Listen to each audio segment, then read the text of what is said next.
We're here at Prairieland Dairy, just outside of Lincoln in Firth, Nebraska, taking you on a virtual dairy farm tour. We're going to talk to you a little bit about animal nutrition, animal health, how it impacts our health, how they use technology and work within sustainability to take care of our land and to also take care of our health by what they do every day in their business. Hi, this is Michelle. We are here at Prairieland Farms and talking with Sebastian, our farm manager. Sebastian, tell us a little bit about how long you've been here and how you ended up at Prairieland.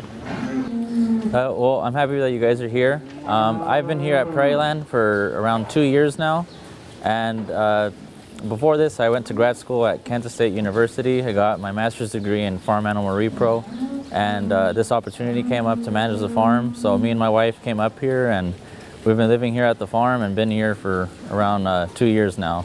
Tell us a little bit about Prairieland here, how long they've been here and about how many cows you guys usually milk. Right. So Prairieland's been around for a long time, and they've been through a lot of expansions. They go back before the 2000s. The old barn is still across the road, and then they built the new barns over here. 2 years ago, it came under new ownership, and that's where I came into as well with the new owners. So there's another operation in Kansas, and basically it's two farms in one. We all share the same animals, and we're just transporting whatever fits best and whatever's best for the cows. So all in all, both farms milk over 3,000 cows, but here in Nebraska we just milk over 1,700. So that's where we're at today. Tell us a little bit about what breeds you work with and kind of how you choose that breed and a little bit about that part of the operation. So here at Prairieland, we mainly deal with Holsteins. We have some Jersey mix in here.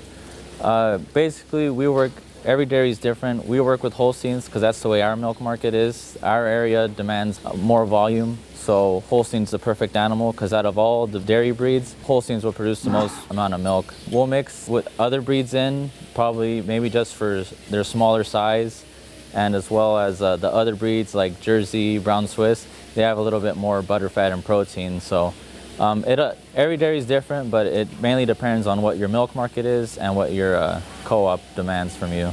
What's the trait of Holstein? So they have a tendency to be a little taller, right? Tell us a little bit more about them. Holsteins, in general, they're very large once they get to age. I mean, they're a lot taller than the cows and a lot longer, and that's the main characteristic. Obviously, they're black and white, but they could also be red and white. Do they keep growing or do they stop after a certain point? Right now, I'd say these cows, just by looking at them, they're around anywhere from 1,300 to 1,700 pounds, but big cows can get over a ton. Wow, that's crazy.